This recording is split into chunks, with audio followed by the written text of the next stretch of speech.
అండి కిటు ఉష ఛానల్కి వెల్కమ్ అండి. నేనైతే పొంగడాలు చేయాలని ఒక గ్లాస్ నీళ్ళు అయితే గోరువెచ్చని నీళ్ళు పెట్టుకున్నాను.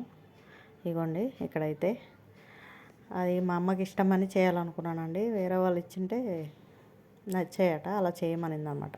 లైట్గా సాల్ట్ వేసుకున్నాను. చిన్నప్పుడు ఎప్పుడో మన కోసం మన అమ్మలు చాలా చేసింటారండి. అప్పుడప్పుడు మన అమ్మల కోసం కూడా మనం చేయాలండి.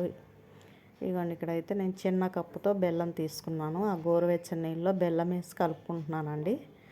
తర్వాత దానికి డబల్ మనం మైదా వేసుకోవాలి, 2 కప్పులు. ఇంకేం లేదండి, అంతే. గోరువెచ్చని నీళ్ళలో కలిపితే ఆ పొంగడాలు అనేవి బాగా వస్తాయండి. మామూలుగా అయితే బియ్యం పిండితో చేసుకోవాలి, కానీ ఈ మధ్య ఇలా కూడా చేసుకుంటున్నారు. బియ్యం పిండితో కూడా చేస్తారండి. బియ్యం నానబెట్టి మనం అరిసెలు వేసుకుంటాం కదా, ఇలా కూడా చేసుకుంటే బాగుంటాయి అన్నమాట. మొన్న ఎవరో ఇచ్చారు మా అమ్మ, అప్పటి నుంచి అవి చేయమ్మా నాకు ఇష్టం అనింది. సరే ట్రై చేద్దామని చేశానండి. చాలా బాగా వచ్చాయి. నిజంగా బియ్యం పిండితో వచ్చినట్టే వచ్చాయండి. ఇవ్వండి బ్యాటర్ అయితే ఇలా కలుపుకున్నాను అనమాట.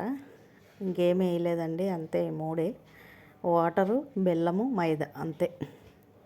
నీళ్ళు వేడి చేసుకోవాలి. నా ఛానల్ ఎవరైనా ఫస్ట్ టైం చూస్తుంటే తప్పకుండా ఒక లైక్ అండ్ షేర్, సబ్స్క్రైబ్ అండి. ఇవి మీరు కూడా ట్రై చేయండి, తప్పకుండా బాగా వస్తాయి. మైదా అనమాట అది.